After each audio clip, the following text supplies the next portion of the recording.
to order the meeting of the Ways and Means Committee. Representative Garofalo, we're going to take your bill first.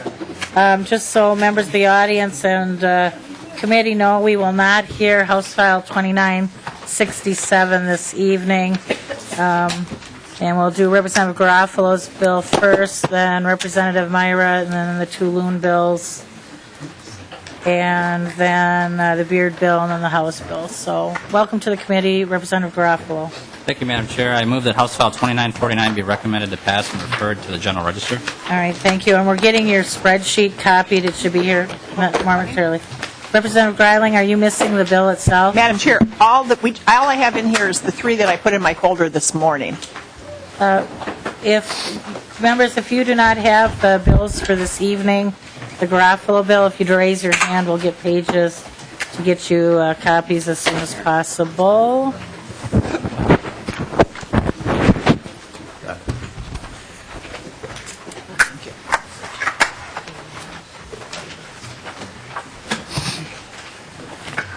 Getting farther to the right all the time.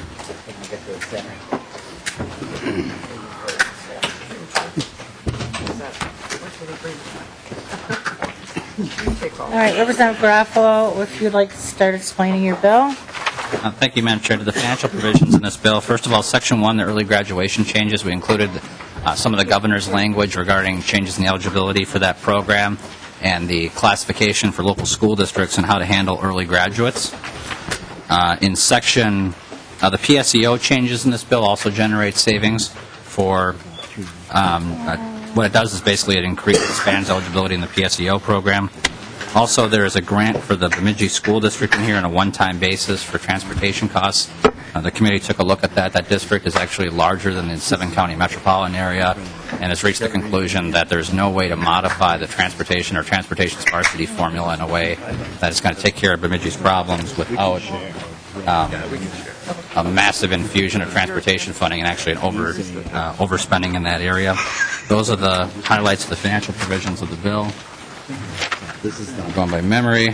Also, we account for the cost of the digital learning program the administration had in their fiscal note. We include that appropriation in this bill. Those are the items from the spreadsheet, Madam Chair. I stand for any questions.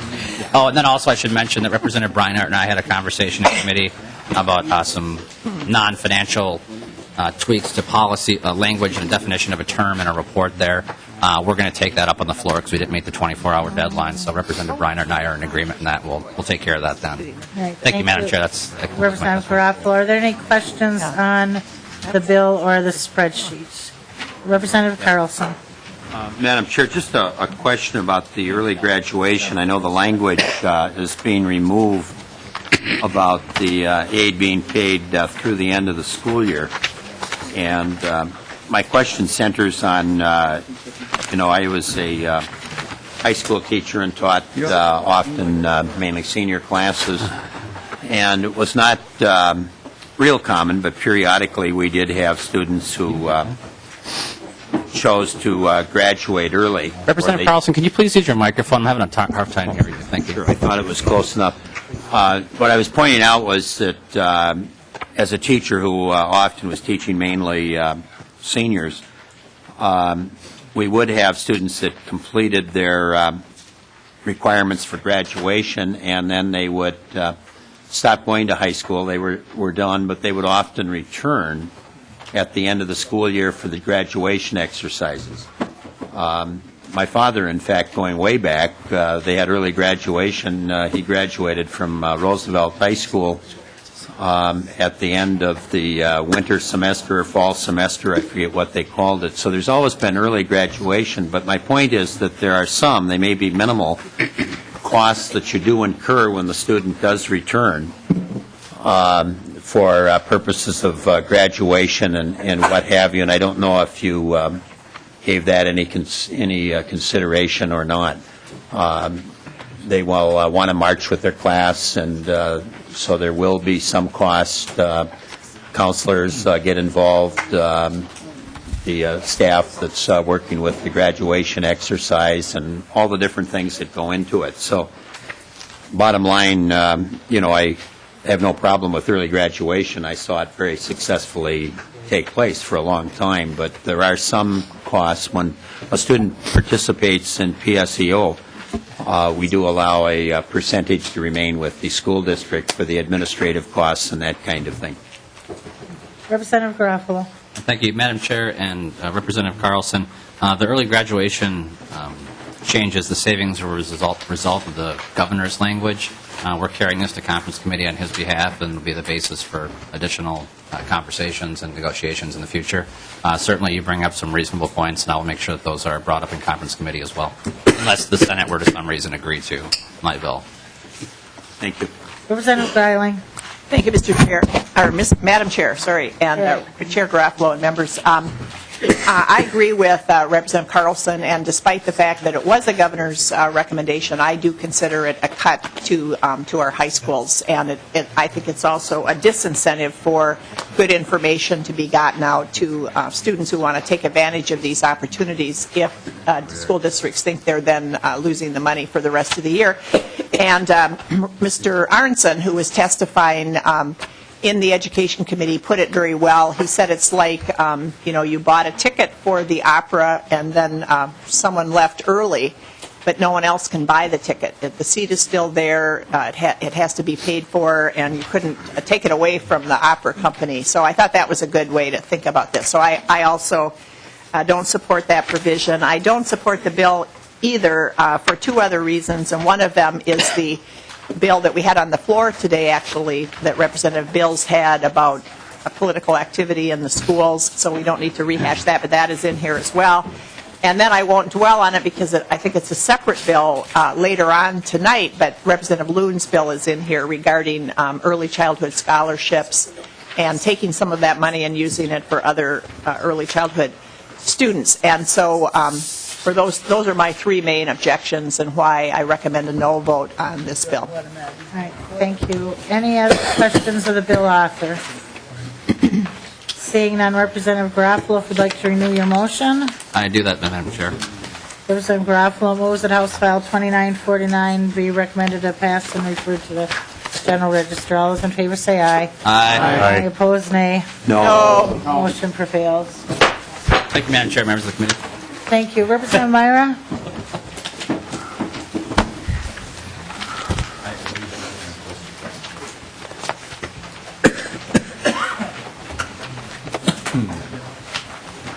Welcome to the committee, and Thank you, Madam Chair. it is my understanding that we have the Senate file before us, so I'll move consideration of Senate File 1528, and then we would, my understanding is you would actually like to work up the House language today? Madam Chair, yes, I would. All right, members, then I will move House File 2127 to be amended onto Senate File 1528 to get the bill in the shape the author would like to discuss it. All those in favor say aye. Aye. Opposed, nay.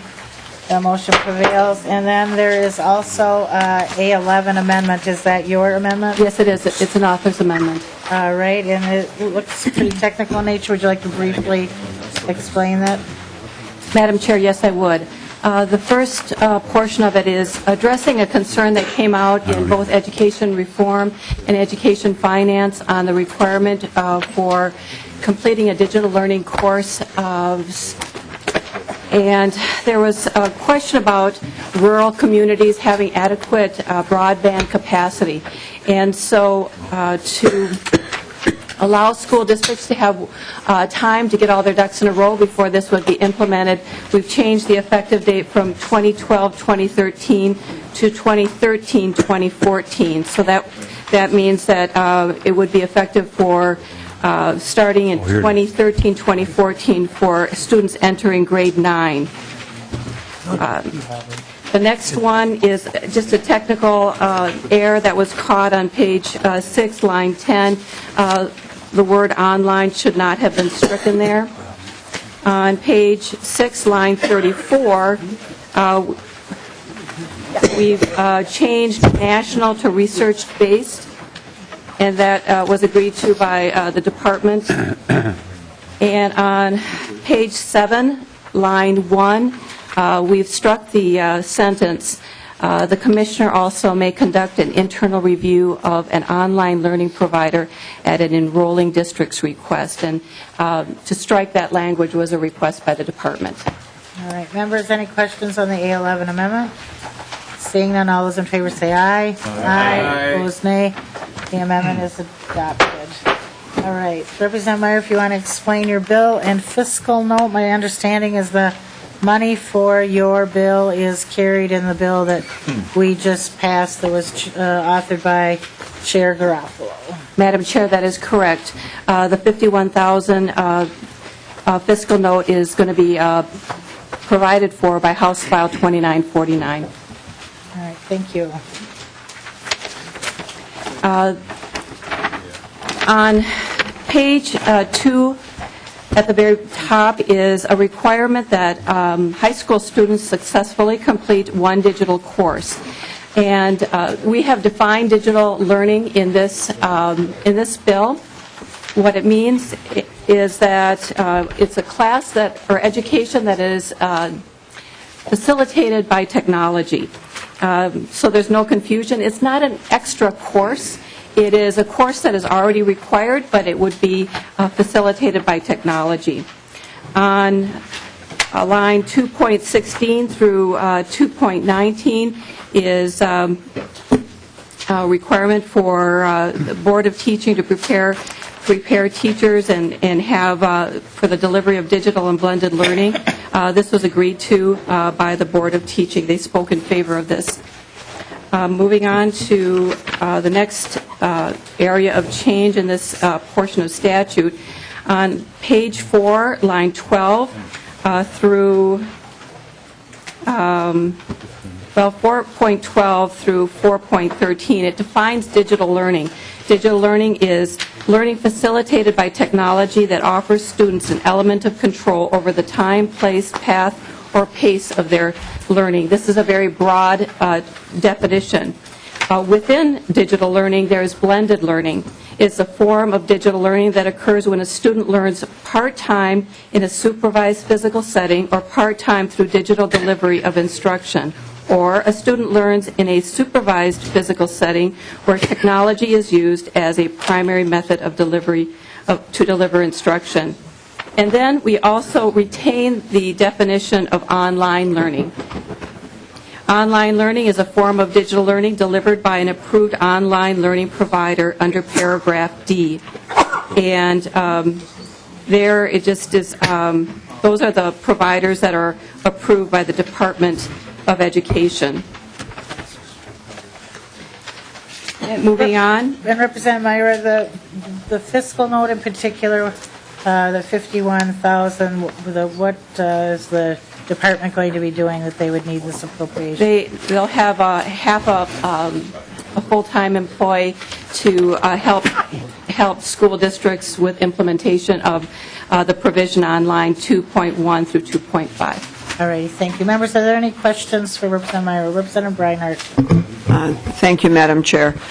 Representative Myhra, in your amendment, you noted the change in the year from 2012 school year to 2013-14 and said that that was designed to address the concerns of rural school districts about broadband access. Do you have the agreement of outstate and rural districts that this will satisfactorily address their concern? Representative Myhra. Madam Chair, Representative, yes, I spoke to Sam Walseth today, and he was satisfied that this would give them another year to make sure that all their ducks were in a row. Thank you. Any additional questions? Representative Greiling. Thank you, Madam Chair. I don't really have a question, but earlier, before Representative Myhra changed the date to have a longer timeline, Mr. Walseth also contacted me, and I think you too, to say that that their concerns with the bill were waning, and but they wanted to make sure there was enough flexibility in there. So I think having the year to make sure that all the words in here are flexible enough hopefully will do the trick. Any other comments or questions? Seeing none, I renew my motion that Senate file, thank you, 1528 as amended be recommended pass and referred to the General Register. All those in favor say aye. Aye. Opposed, nay. Motion prevails. Thank you. Thank you, Madam Chair. Is Representative Loon here?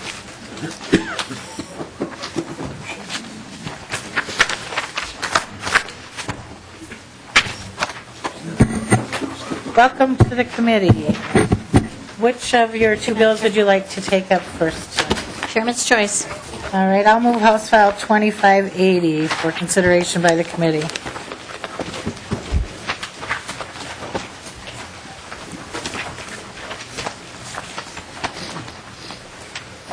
All right, Representative Loon, if you'd like to explain your bill. Certainly, Madam Chair. Madam Chair, House File 2580, generally referred to as the Parent Petition Bill. This is legislation that would allow parents in a, per the bill's the latest amending in the Education Finance Committee, parents with children in priority schools, so those that will be determined to be among the lowest performing in the state through the process that the Department of Education is going through as part of the waiver to identify those schools.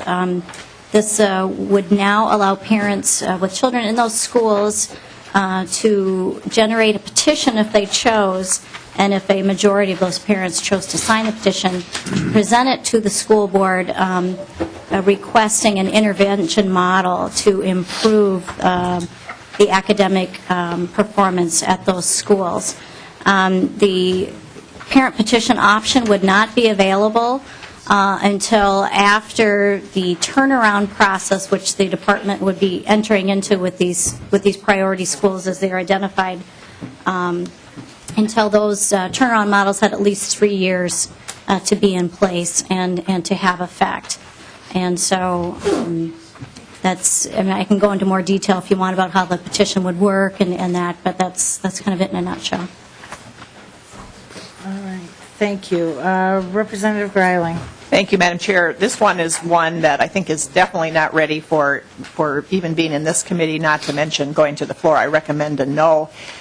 In the committees where we had this bill, it was, I think, opposed by virtually everybody except for Students First and the Business Partnership. And there's just so many unanswered questions. Why go back to the turnaround models when we're trying to have more flexibility from the federal mandates? There was concern of what if one parent group wanted one thing and one wanted another? You'd have a lack of cohesion even amongst them. What if they're in a turnaround process and then a group of parents wants a different turnaround process? It just was a quagmire of where to start and how to implement this bill. So I always am a person that supports the voice of parents, but I don't think this is at all the way to do it. So I strongly recommend a no. Great. Any other questions, comments? All right. Seeing none. Oh, I'm sorry, Representative Khan.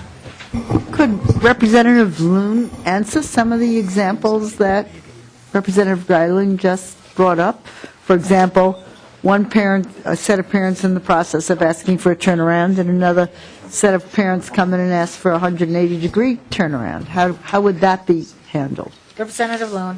Thank you, Madam Chair. Thank you, Representative Khan. Well, the process as set out in the legislation would require that 51%, at least 51% of the parents with children in a particular school or in a school that would normally matriculate into the school in question. So, for example, if you're a parent of children in elementary school that normally moves up to the junior high that is designated as a priority or a failing school, you would be eligible to participate in this petition process. So if 51% is the minimum, so you are talking about a majority of parents that would all have to sign the petition, A, first of all, and second of all, would all have to agree upon the intervention model that they are seeking. Of the options listed in the legislation, there are 4. So, while you may have some parents, you may not have parents that will all 100% agree on anything in a school. The bar is set fairly high with regards to having parents coalesce around an option that they are seeking for intervention and change in their school. Representative Khan. Representative Loon, are they allowed to change their mind? I mean, is signing the petition like taking an oath that you won't do it, or can someone else go make I just came from an endorsing convention where it took me 3 ballots to get to 60%. And so this 51% seems to be a pretty flexible number to work around and to get people to shift back and forth. I mean, here in the legislature, I often decide how I'm going to vote on the bill by how the last person who speaks to me talks to me about it. Why are parents why are parents any better informed in this process than I would be? Representative Loon. Thank you, Madam Chair, and thank you, Representative Khan. Well, the way it would operate is that if parents would generate and gather enough signatures to garner at least the 51%, they would present the petition to the school board. The school board would have to validate the petition, so they'd have to review and make sure that the signatures are valid. There's some timeline set out in the bill for doing that. If they're not all correct, they allow I think it's 30 days to go back and the parents to correct. So certainly parents would have the option to change their mind at some point in there. Then we require a public hearing to be held on the petition within 30 days after the petition is validated. It's quite an involved process. And the school board would ultimately have the choice of choosing some other intervention model other than the one the parents are seeking. So, you know, I think that what this does is formalizes a process for parents to, again, for the majority of parents to come in and say, our school has been failing our children, what's been tried is not working, and we're seeking a different path to success. But, Representative Khan. well, what happens at this hearing if some of the people who come and testify that they want something else are some of the people who signed that petition? Does that invalidate the petition then? Representative Loon. Thank you, Madam Chair. No, it wouldn't invalidate the petition, but again, the school board would be the ultimate arbiter of what their decision is. They may decide to go with a different turnaround from what the parents are seeking, and that is an option allowed to them under the legislation. So they, again, you know, obviously the school boards are duty-bound to gather information and listen to parents, but they are required to have a hearing and a dispensation of this petition, and if they are not able to or are not wanting to implement the intervention that the parents are seeking for whatever reasons, again, they will have to explain that to our parents and what their plans are contrary to that petition and that request. Follow-up, Representative Khan. It just seems like a very complicated process with a lot of ways of being manipulated, and it looks like the best one can say about it, that Representative Loon seems to say, well, the school board gets to decide anyway, seems to me to be just saying, well, it could basically all be meaningless. Representative Khan, I don't think that's what Representative Loon said, but Representative Loon. Thank you, Madam Chair. No, I do not see that it would be meaningless. I mean, I don't serve on a school board, Representative Khan. I did not before. I was a very involved parent, but I would hazard a guess that if a school board received a petition signed by a majority of the parents very displeased with the results of the education of children in that school, it would get the school board's attention. Well, Representative Khan. Madam Chair, I never served on a school board either, but a long time ago, I was on the parents committee when one of my kids was in a free school, and it's the only group I've ever been involved in where I actually formed, my husband, too, if he came with me, formed the far right flank of this group. And I remembered one of the issues that came up was that this was a K through 12 thing with kids all around behaving freely, and one of the issues was the older kids being allowed to smoke inside the building, not even outside, and was it a restriction to stop them from smoking? Well, there was a problem because, you know, the little kids to be not being abused by the big kids had a parachute in one corner of the gym that they could come under. And at one of the meetings that I happened to not be at, but my husband was at, the question came up was this parachute flammable? And so there was this long discussion going on about what could be done.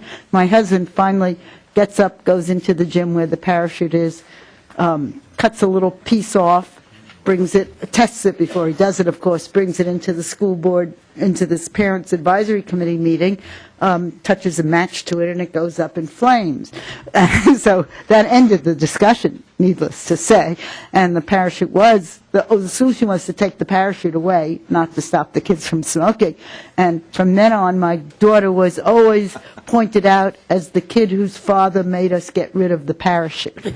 So, you know, that was one of my experiences with parent advisory. So that's why I'm a little concerned about.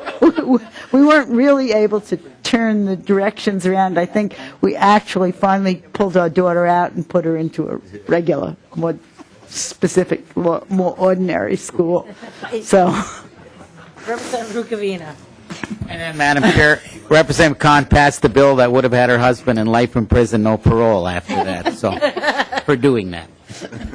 All right, any additional questions, comments? Representative Breinert. Thank you, Madam Chair. Well, first of all, I wanted to comment on Representative Loon saying that she thought the petition would get the attention of the school board. What I would say is if a school board was in a position that it took a petition from 51% of their parents to get their attention, they ought to have been unelected quite a few cycles previously. And I say that having served 12 years on a school board. School boards are highly accountable to their constituency. That's the nature of local elected officials. But that being as it may, I nevertheless understand the motive of this bill to empower parents. But my main obstacle in this bill is the 4 models that are proposed. I find it highly problematic in a state that has challenged NCLB in a wide variety of ways, and we have been a state that has challenged No Child Left Behind, both on the House floor and in our approach to accountability measures, locally derived, etc.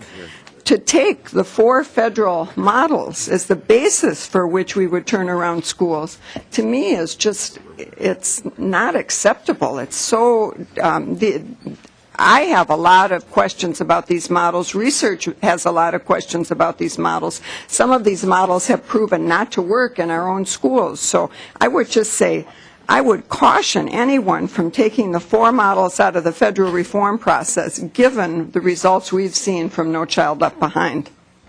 Representative Garofalo. Thank you, Madam Chair. And I know we're supposed to be focused on the fiscal note, but I just had to correct just the record here is that, you know, some of the loudest advocates for education reform right now are coming from the Minneapolis School District.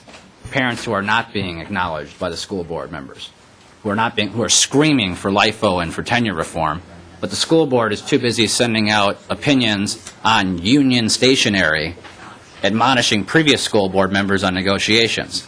So the notion that the current process is working for parents, is working for students, all you need to do is look at what's going on in Minneapolis and find that that ain't the case. Thank you, Madam Chair.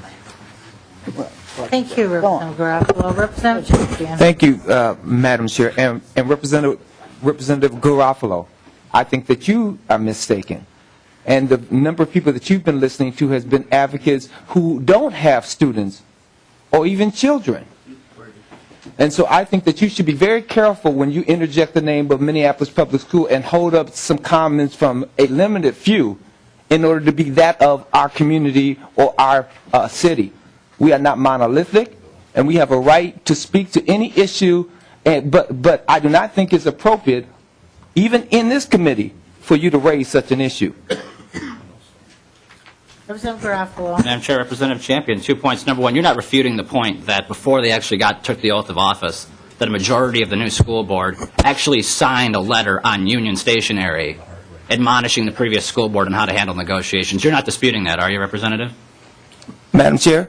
Representative Champion. Let's be very clear that the very person that you were speaking to, like Chris Stewart, was on the school board. And you're holding his words as if they're gospel. And so I want to be very clear about, I don't care who signed what or who said what.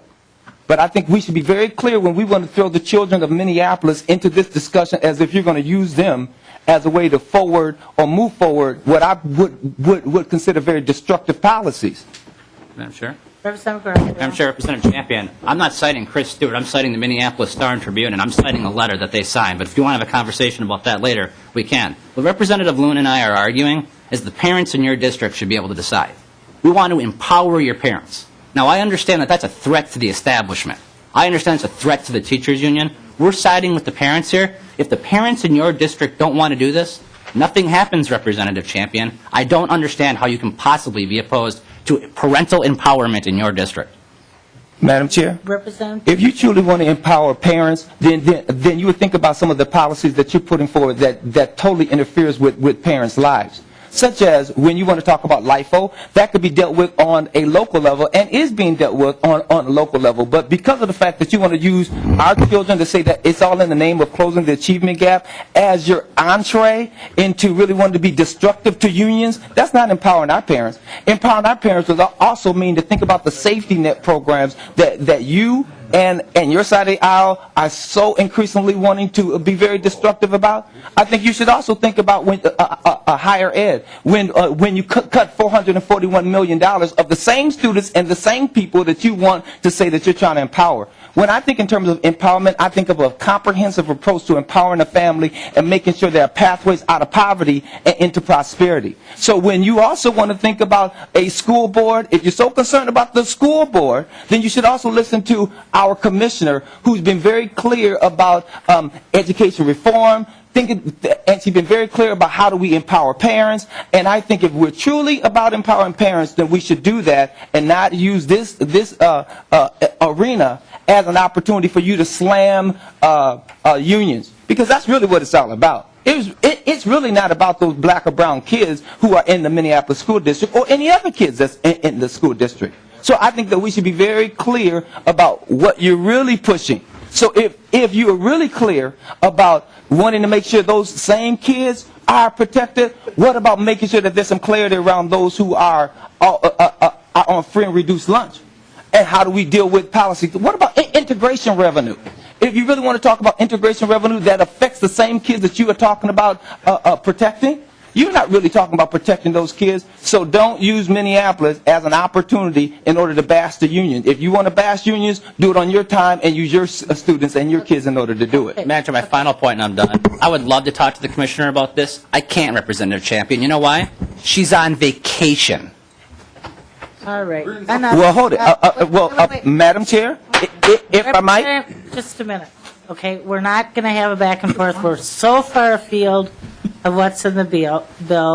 I think what we're going to do right now is we're going to go to Representative Breinhardt, and we've heard some points on both sides of this. Enough's enough. Representative Breinhardt. Thank you, Madam Chair.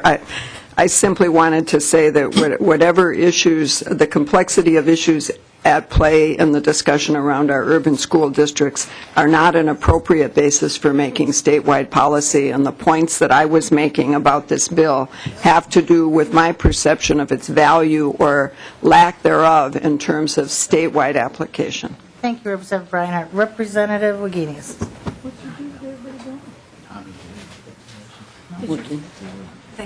Thank you, Madam Chair. Representative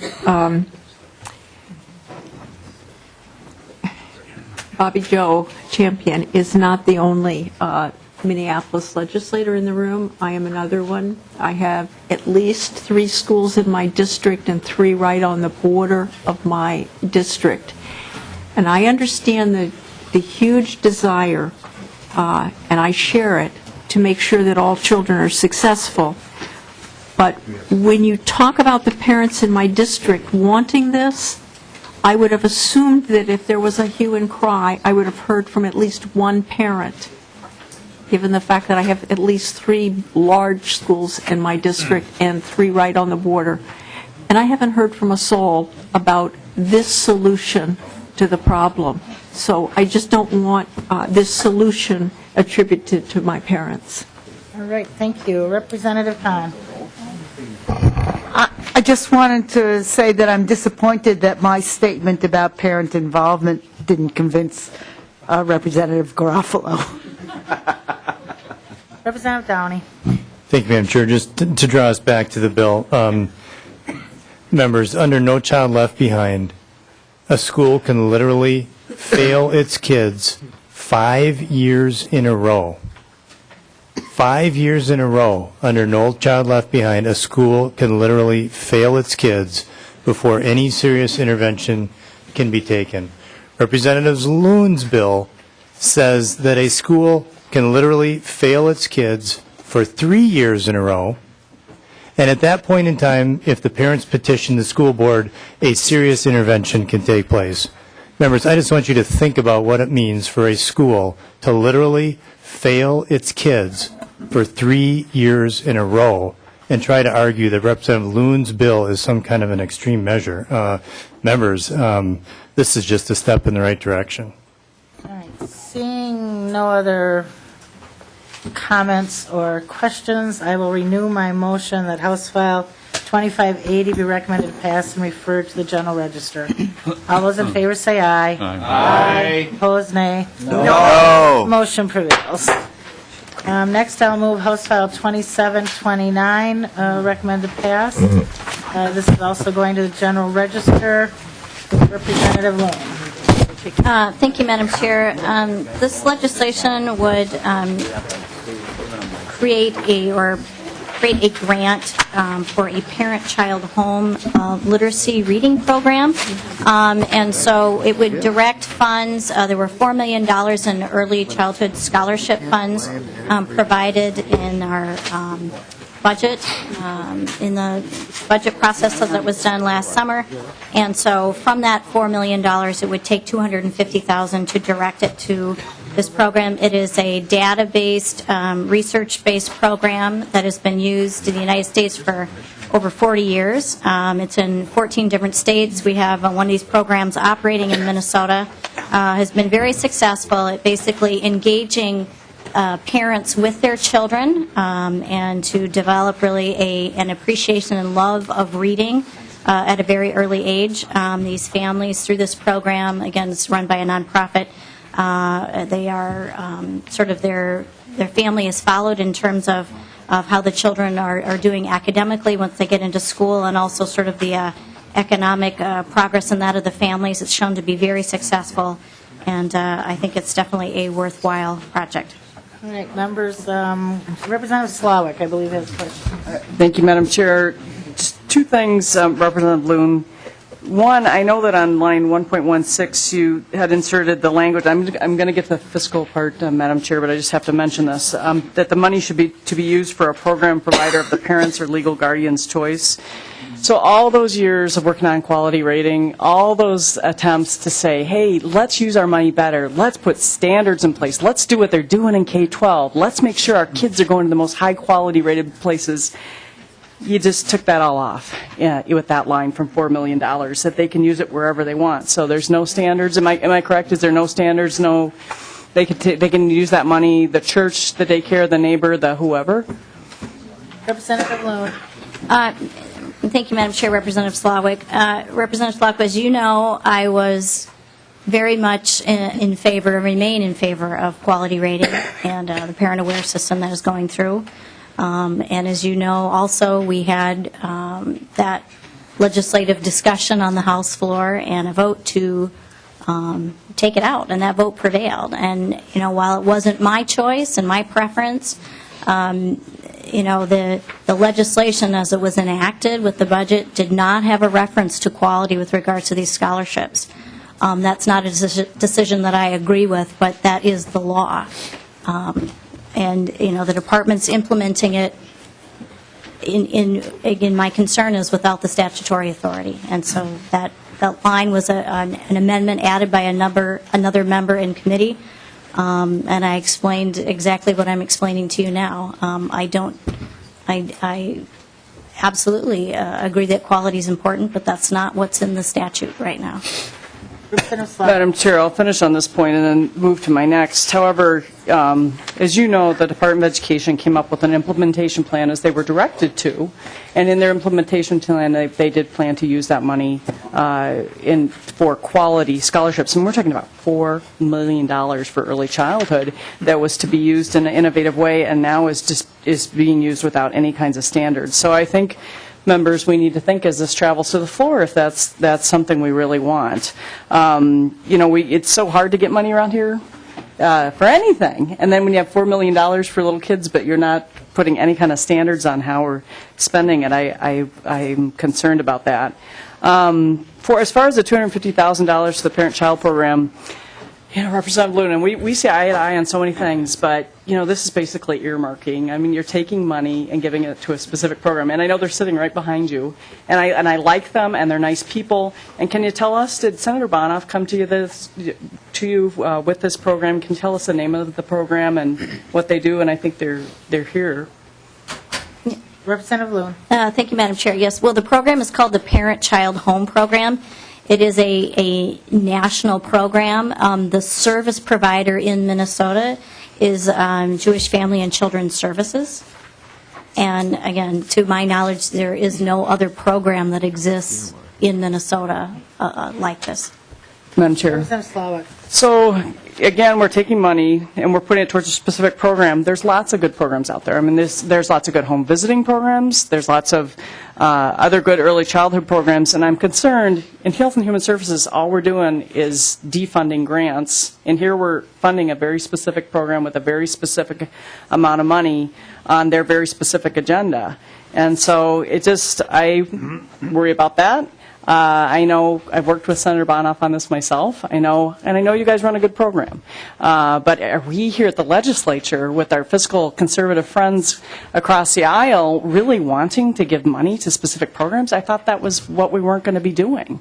I thought we were going to be giving, in general, to things like early childhood or to scholarships or parent choice as we had it. And in this case, it's a clear case of we're earmarking some money for a special program. So I would like the members to vote no. Thank you, Representative Slavitt. Representative Greiling. Thank you, Madam Chair and members. I, too, recommend a no. And I wish I didn't have two bills of Representative Loon's here tonight that I really don't like, and this one I don't like more than I didn't like the other one, because I really do like Representative Loon. And I'm sorry I have to speak to her with my back to her, but that's the way the microphones are. But this bill, as I said in the Education Committee when it went through, is one that really makes my stomach churn, because we've worked hard to make sure that our very limited, precious dollars for early childhood go to research-based programs that work. That's what the quality ratings are.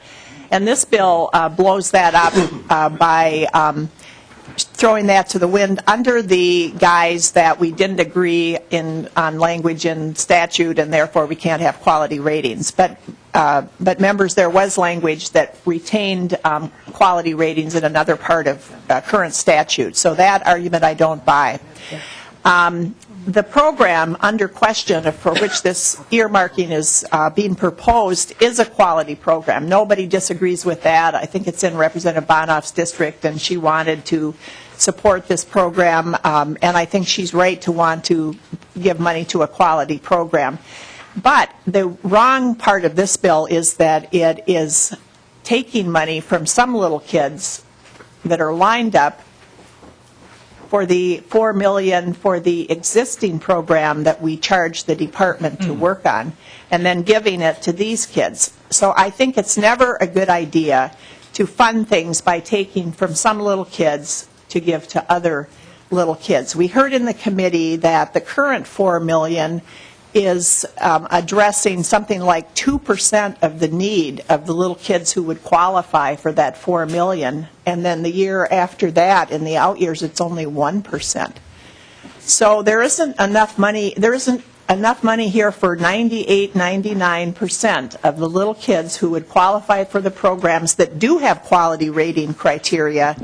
And now, because people have a good idea and they want to fund something with very good hearts, we're taking it from the kids that don't have enough in order to fund other kids.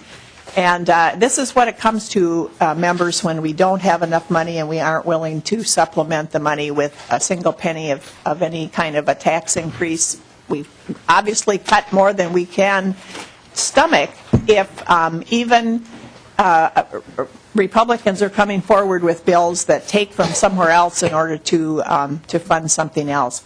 So that's why really this makes my stomach churn. It's the idea of wanting to do things but not wanting to come up with the money and then taking from some little kids to give to the others. It's not this program that I think is a very good program. It's the whole dynamic of this bill that's just wrong. And please vote no.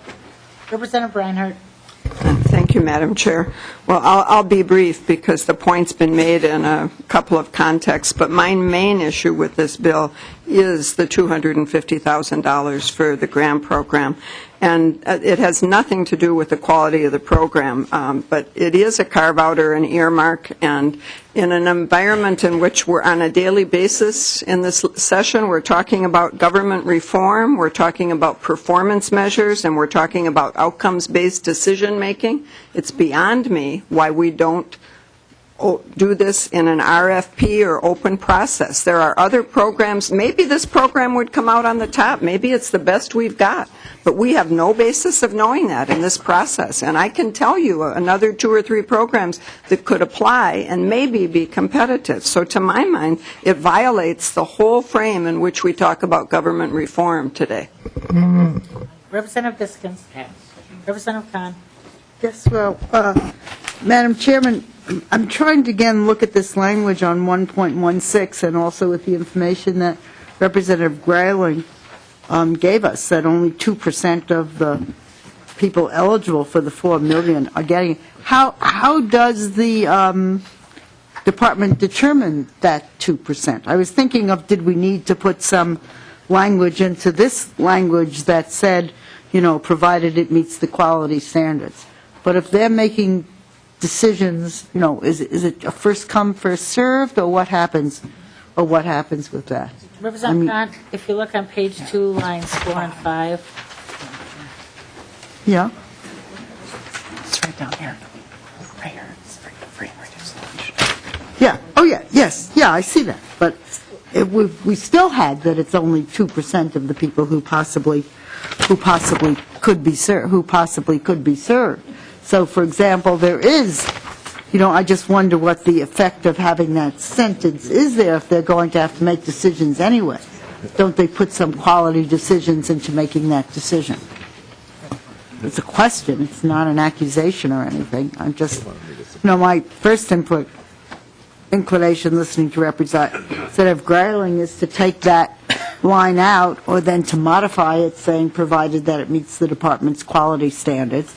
But if it's only 2% anyway, they're making some decisions anyway. So is this really just kind of meaningless?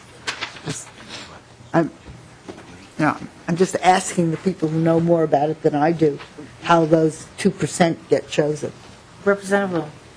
Well, Madam Chair, Representative Khan, from what we know, from what the department has told us in their implementation plan, is that their plan is to allow the scholarships to go to parents only for providers who are currently parent-aware rated.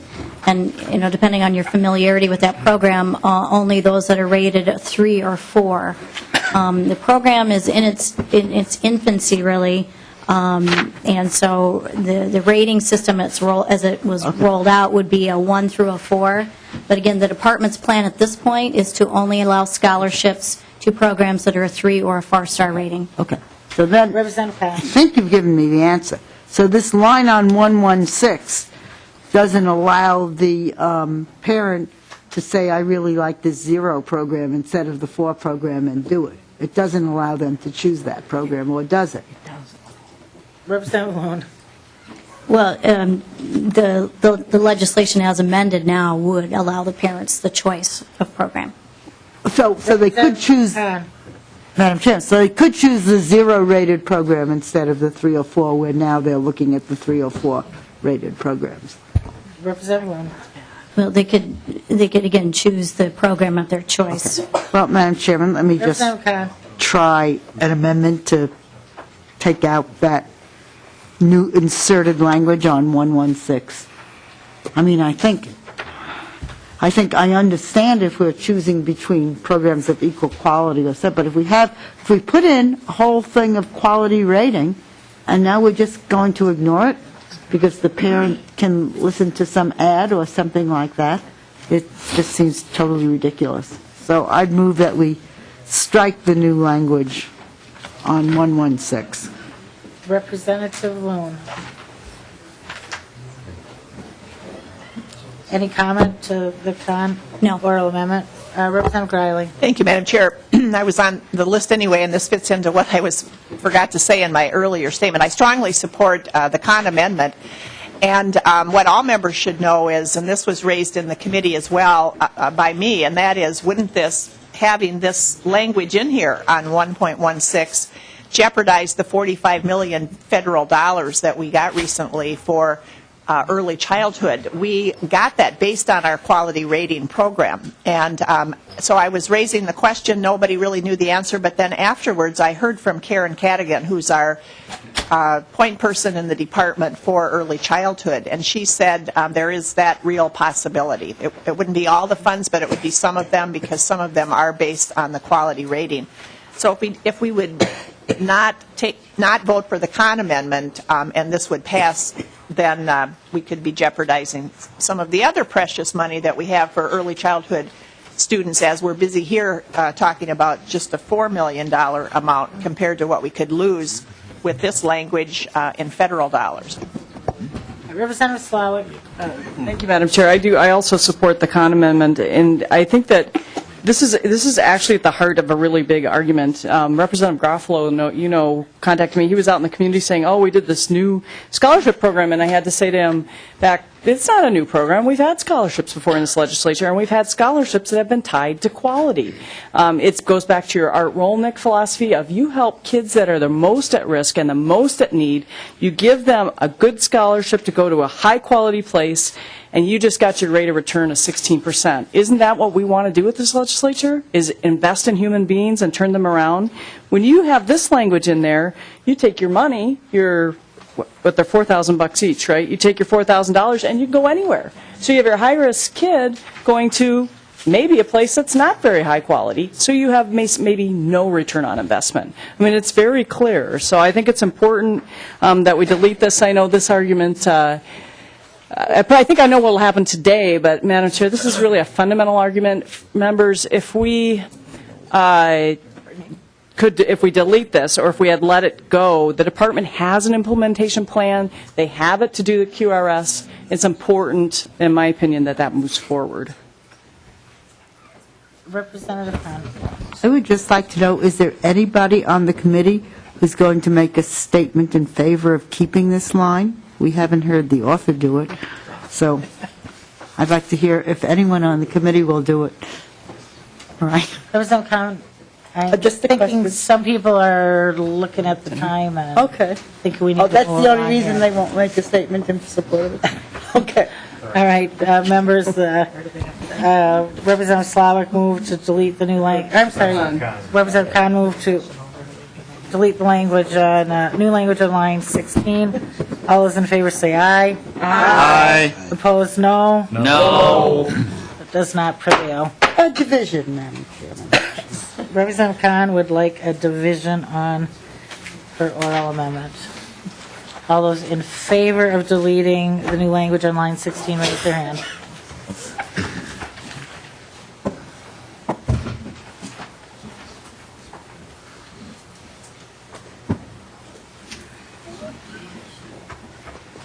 I think we're set.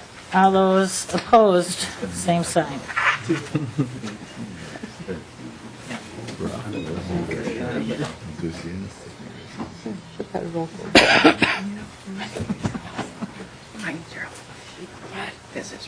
I was 12 in favor, 17 opposed. This time my hearing was good. All right, members, we have House File 2729. I think we've probably discussed enough, so I will renew my motion that House File 2729 be recommended pass and referred to the General Register. All those in favor say aye. Aye. Opposed, nay. No. Motion prevails. Thank you, Representative Loon. The next, usually we don't have this much fun in Ways and Means, Representative Loon. Glad to be part of it. Brought a little K-12 flavor to the Ways and Means Committee, I guess. Representative Beard, you're up next. I believe there's an A5 amendment.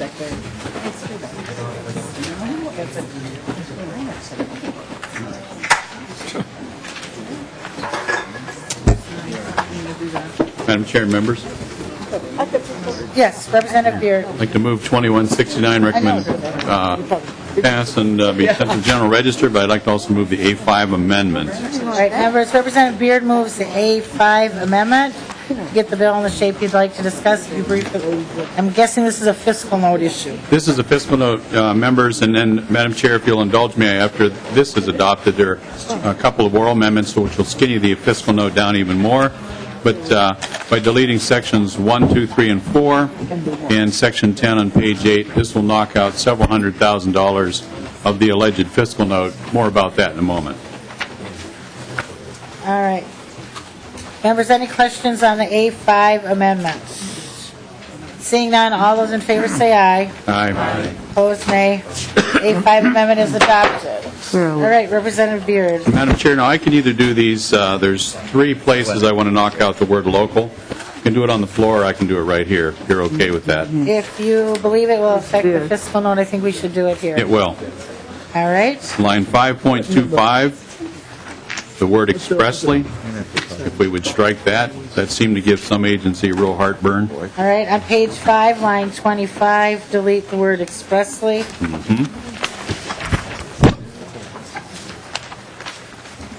Madam Chair, on line 7.21,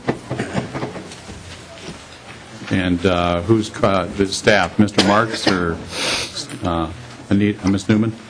Strike the words "and local ordinances or regulations." On lines, Okay, and members, so that's 7.21, And- strike and local ordinances or regulations. regulations, correct? And on line 7.25, strike the word "local" at the very end of that sentence. I don't have a word local on the end of 7.25, I've got one at 7.26, I might call it. 7.26. I'm assuming that's local, comma. Yes. And on line 9.9, you'll see the words "other, local, comma, state, comma, and." You'd strike those words. Okay, if you'd restate that again, page 9, line, 9.9, all right? the words "other, local, comma, state, comma, and."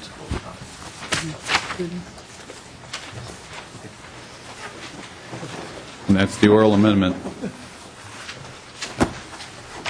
All right, members, do you have any questions on the oral amendment? All those in favor say aye. Aye. Aye. Opposed, nay. Motion prevails.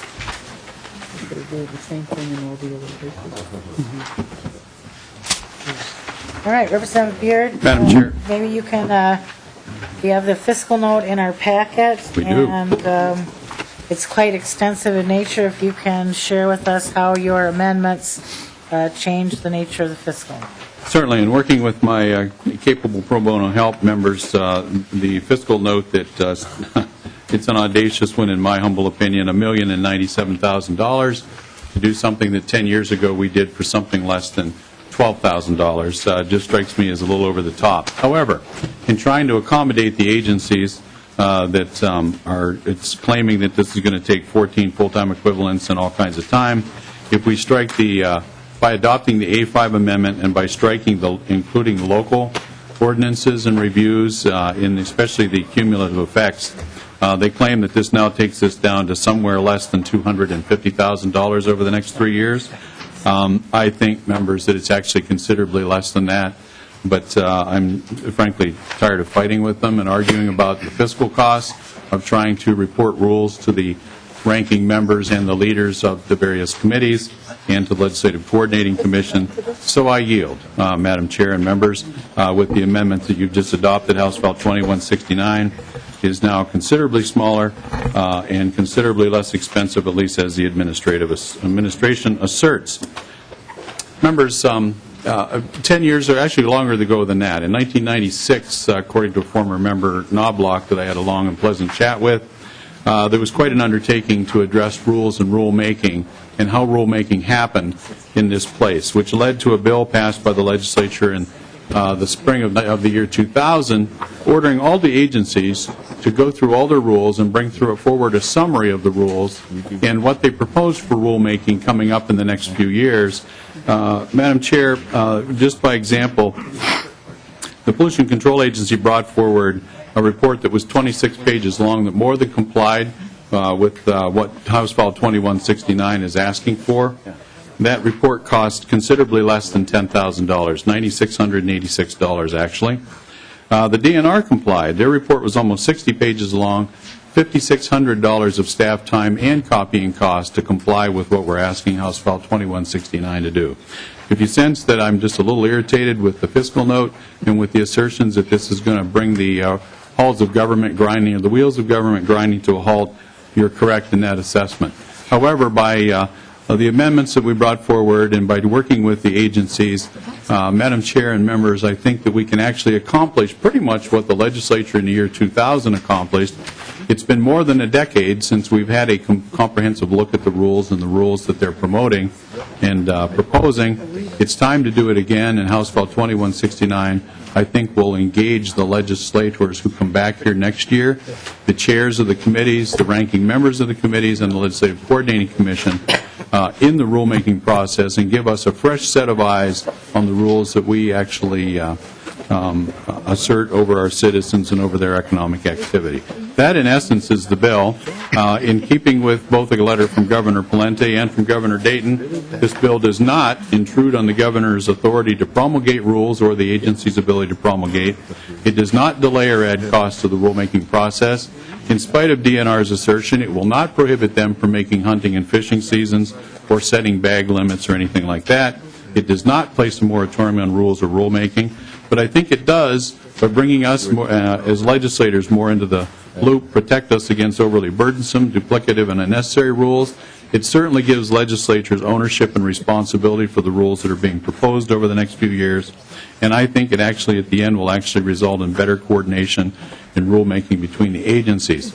Madam Chair, in closing, I would point out that in November of 2011, Governor Dayton himself recognized how important this was, particularly with the 5 environmental agencies, and issued an executive order directing the Environmental Quality Board to actually be the lead agency dealing with the 5 environmental agencies, in looking at review and revision with an eye towards, while protecting our natural resources, promoting economic growth, and creating the one-stop shop. Madam Chair, this bill should dovetail nicely with that executive order, should not add any extra work, and with that, Madam Chair, I'm happy to stand for questions or have you just pass the bill. All right, thank you. Representative Wagenius. Well, thank you. Representative Beard, I think I'm really liking your language on 720, or 7.20. We have been looking for years for the Pollution Control Agency to look at the cumulative effects of air pollution. And it seems to me that takes the business community a big step forward because we are almost, in our whole community, taking the metropolitan area as a whole, we're almost going over the fine particulate standard.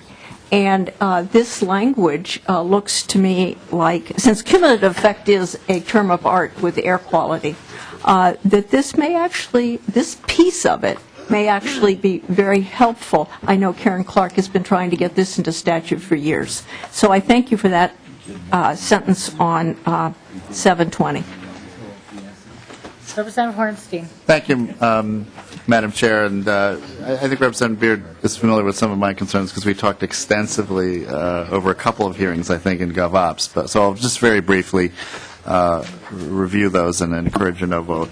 My main concern is, except for that area there,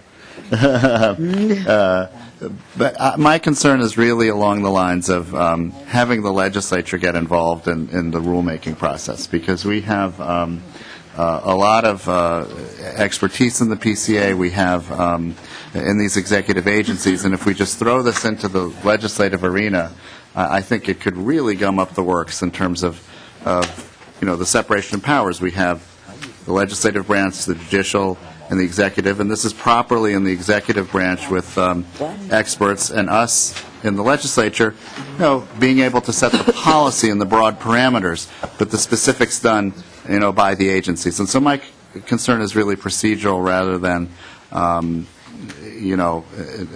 substantive piece, because we shouldn't be micromanaging these agencies and getting into the weeds on that.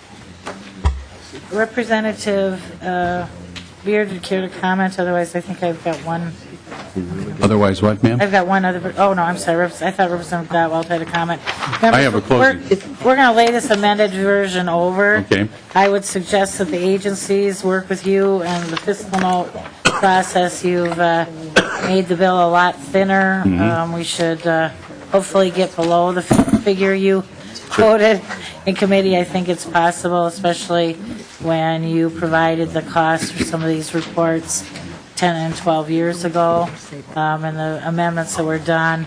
I expect that the agencies will work with you to, get that pencil real sharp and see what they can do for a new fiscal note. So, Well, this member can only hope so. all right. Thank you, Representative Beard, and so we'll lay this one on the table, and we will move to House File 2622, Representative House.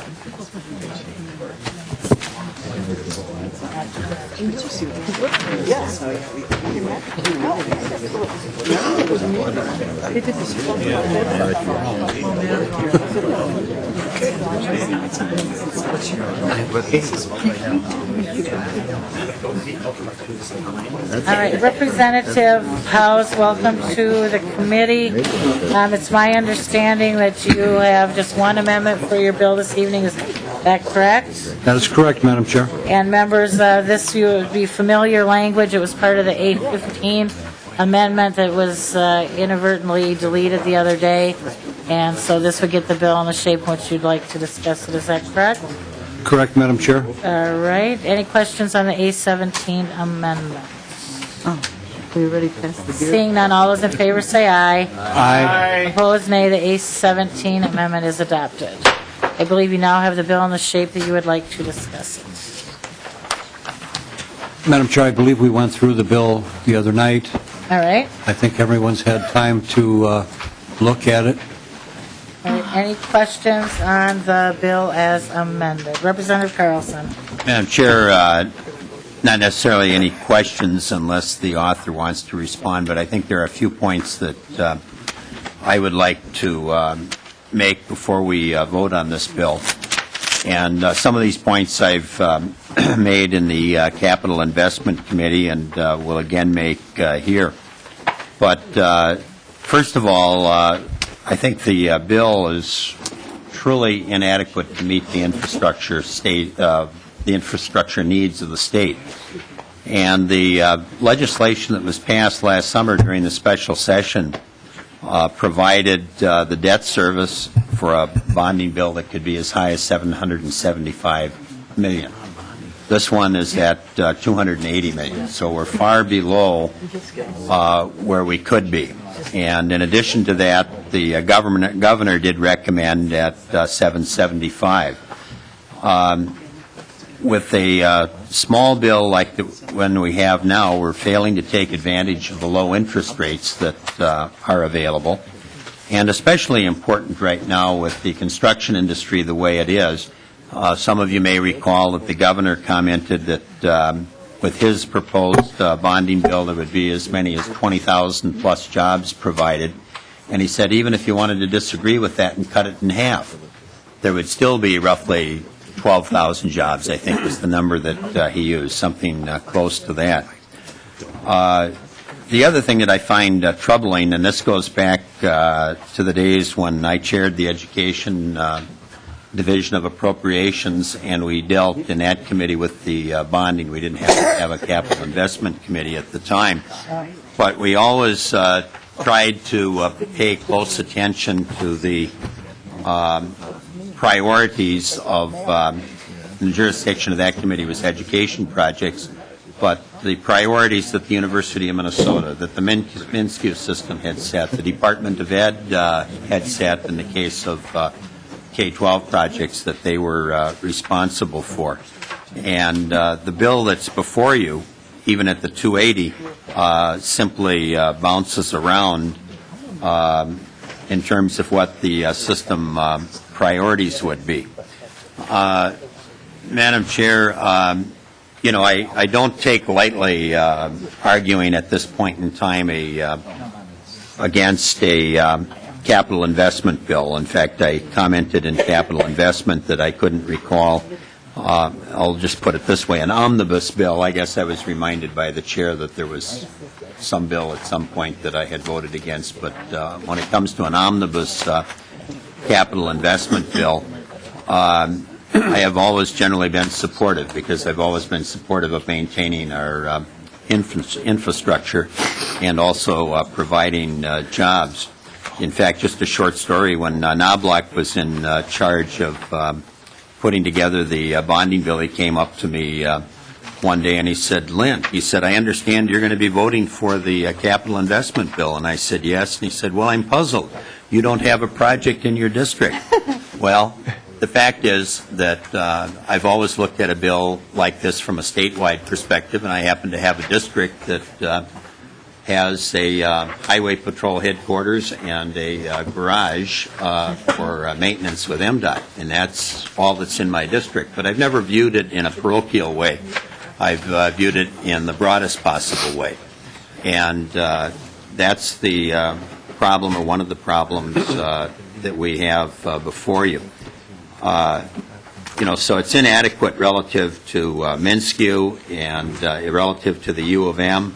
I talked to people today that were very concerned about the housing funding level in this particular bill, and it's very light in terms of the area of transportation.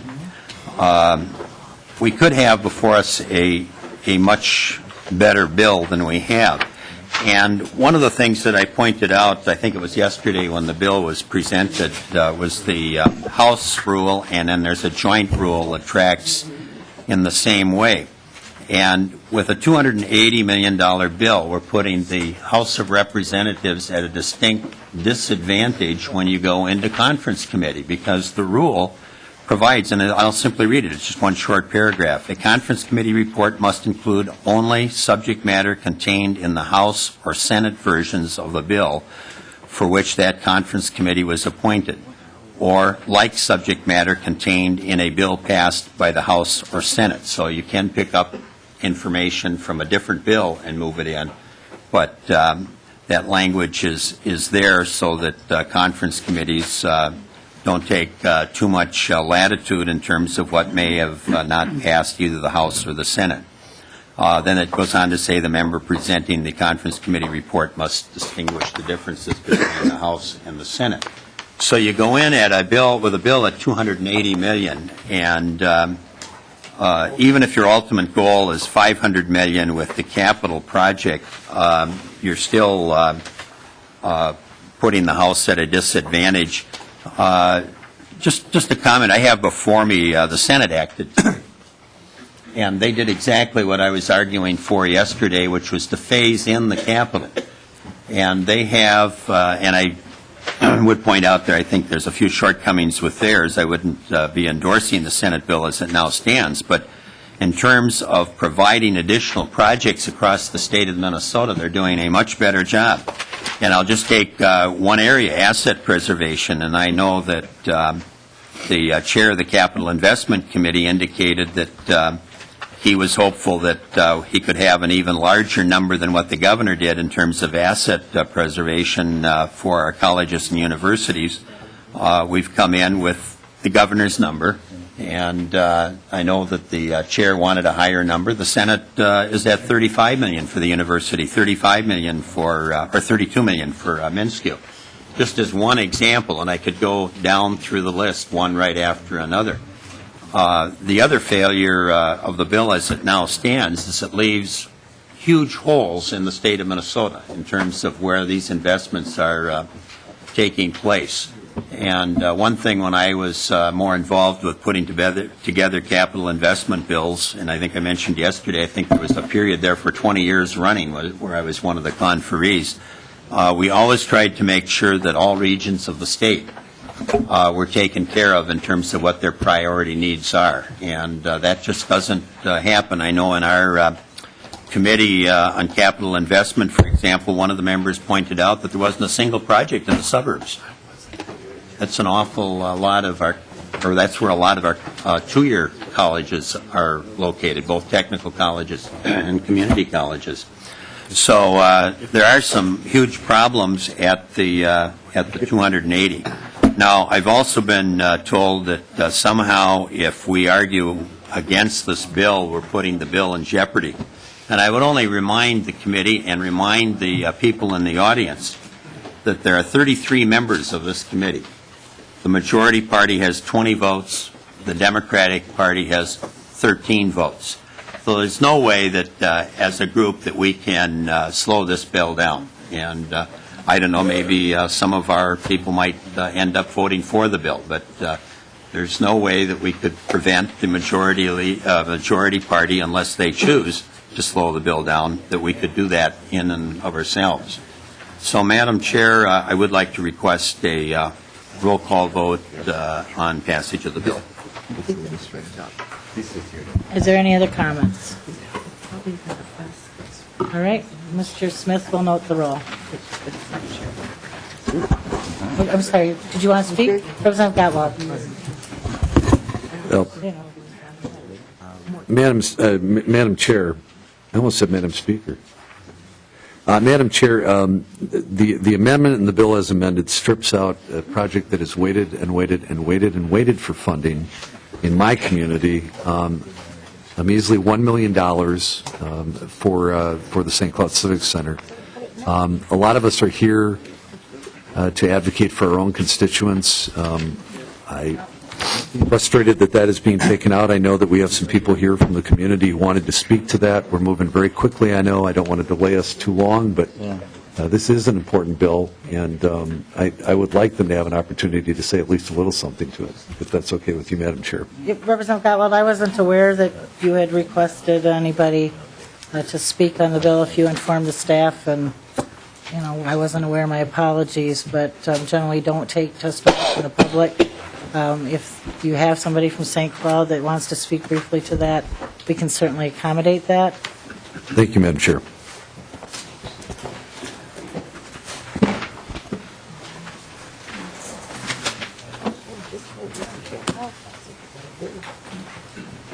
Welcome to the committee.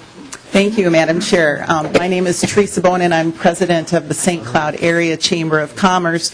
We're a business association of just over 1,000 members and have been very involved with this project. I personally have been involved with it for the last 14 years, and this is the 5th legislative session that we have received recognition in a variety of different bonding bills. So we were very pleased to be included in the original House bonding bill. It was a culmination of work with 3 mayors, 2 city administrators, 4 governors, hundreds of legislators. And when the announcement was made that we were in for $1 million, it was, in fact, verification that perhaps it was our turn. So to be considering removal at this point through the Ways and Means Committee is particularly devastating to our community. Yesterday, when this news came through, I was in our monthly chamber board meeting, and the conversation quickly turned to what was happening here. I had 4 of my business leaders say, we will cancel everything and go down with you to make our case. I ensured them that was... Please, we're trying to listen to testimony members. Thank you. My apologies. That's okay. I ensured them that I could handle this, and it has, in fact, been a very long day, but I think a well-used day for our community. So I want to review just a couple of facts. I promise to be very quick. We are a unique project. We have a completed building. We are seeking $10 million to complete a project which we have already expended $22 million on. Our building's complete. In fact, the Republican convention will be held there this summer. We're looking for money that will increase the efficiency and ensure the future success of our building. We need to complete the project. We have, in fact, provided a 2/3 match to what we're requesting 1/3 from this legislature. And I assure you, this does benefit the entire state. Since our building had a soft opening in January, it has been full the majority of the time. And that is with conventions, associations, and delegations from across the state that prefer to meet in central Minnesota because it's most convenient for their attendees. I want to encourage you to support our local legislators from central Minnesota who have worked tirelessly this session on this bill. It includes Representatives Steve Gottwald, Larry Hosch, King Banyan, and Tim O'Driscoll. And they join other reps that have worked tirelessly over the past 14 years, including Joe Opatz, Jim Knobloch, and Larry Haas, who many of you know passed away yesterday. And his memorial service will be held in this building. I think it's a great testament to his passion and work on this project. I am sure he's here watching, and I am sure he would have something very witty to say to me right at this point. So I implore you on behalf of our chamber, our business members, our cities, our 120,000 residents, to consider amending this amendment to eliminate line 1.9 and keep the $1 million of funding for the St. Cloud Civic Center in the bill. Thank you very much. Any questions? Representative Khan. Is it in the Senate bill by any chance? Yes, it is. Excuse me. Thank you. And we adopted the A17 amendment a while ago, so that was taken out at that point. So, but thank you anyway. All right, no additional questions. Representative Carlson, or Representative Howes, do you want any final word? Vote yes. Mr. Smith will note the roll. Oh, I'm sorry. Representative Breinert. Thank you, Madam Chair. And I don't want to belabor the point, but you can guess obviously where I'm going to go with this. I can make the exact series of points that have been made by our testifier about the Mankato Civic Center project. We are a unique project. We represent a partnership with the Minsky Institution. The main aspect of the Civic Center development is the MSU hockey arena, expansion for men's and women's team. The auditorium expansion that's attached to that is a need that results from turning over the major part of our Civic Center to the MSU team in order to provide convention space that I could say more about our project. We have had hundreds and hundreds of community members involved in speaking to the legislature on this issue, and they're not just from Mankato, they're from all of south central Minnesota. Representative Gunther's been a supporter of our efforts. It's been a bipartisan effort in both bodies. And we are in neither bill. We are the only civic center in neither bill. And I could make a case that our civic center is, this project, our civic center is 16 years in the making, and this is the first time, we've asked the last 5 years, but we've never received state bonding money. We have received not one nickel in state bonding money. And we are a significant regional center. We draw from Iowa, we draw from South Dakota, we have the our lowest unemployment rate in the state right now. We have a really strong, vital economic environment, and all our business people are at the table saying this is critical to our next 10 years of economic development. So I'm only trying to say that it's not okay with me that St. Cloud gets the nod and we don't. That is not fair and just. Thank you, Representative Burke. Anybody else like to weigh in? All right. Mr. Smith, you to call the roll, please. Representative Holberg. Pass. Representative Downey. No. Representative Carlson. No. Representative Abler. Yes. Representative Bruce Anderson. No. Representative Sarah Anderson. Yes. Representative Beard. Aye. Representative Breinert. No. Representative Biskins. No. Representative Champion. No. Representative Davids. Yes. Representative Eakin. Yes. Representative Garofalo. Yes. Representative Gottwalt. No. Representative Greiling. No. Representative Gunther. Yes. Representative Hackbarth. Representative Hamilton. Yes. Representative Hornstein. No. Representative House. Yes. Representative Huntley. No. Representative Kahn. No. Representative Kiffmeyer. I'm sorry, could you repeat that? Yes. Representative Lanning. Yes. Representative Linchesky. No. Representative McNamara. Yes. Representative Nornis. Yes. Representative Pulowski. No. Representative Rukavina. Pass. Representative Slawick. Yes. Representative Smith. Yes. Representative Wagenius. No. Representative Westrom. Yes. Representative Holberg. Pass. Representative Rukavina. Yes. Representative Holberg. Pass.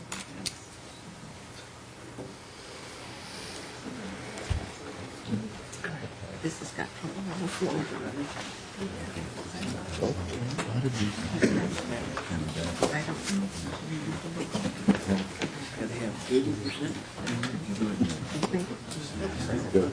By a vote of 17-14, the motion prevails. You are on your way to the general register. Thank you, Madam Chair. Members, tomorrow we are going to start at 9 a.m. instead of 8 a.m. And everybody that's going to the I-90 party, enjoy yourself, but not too much.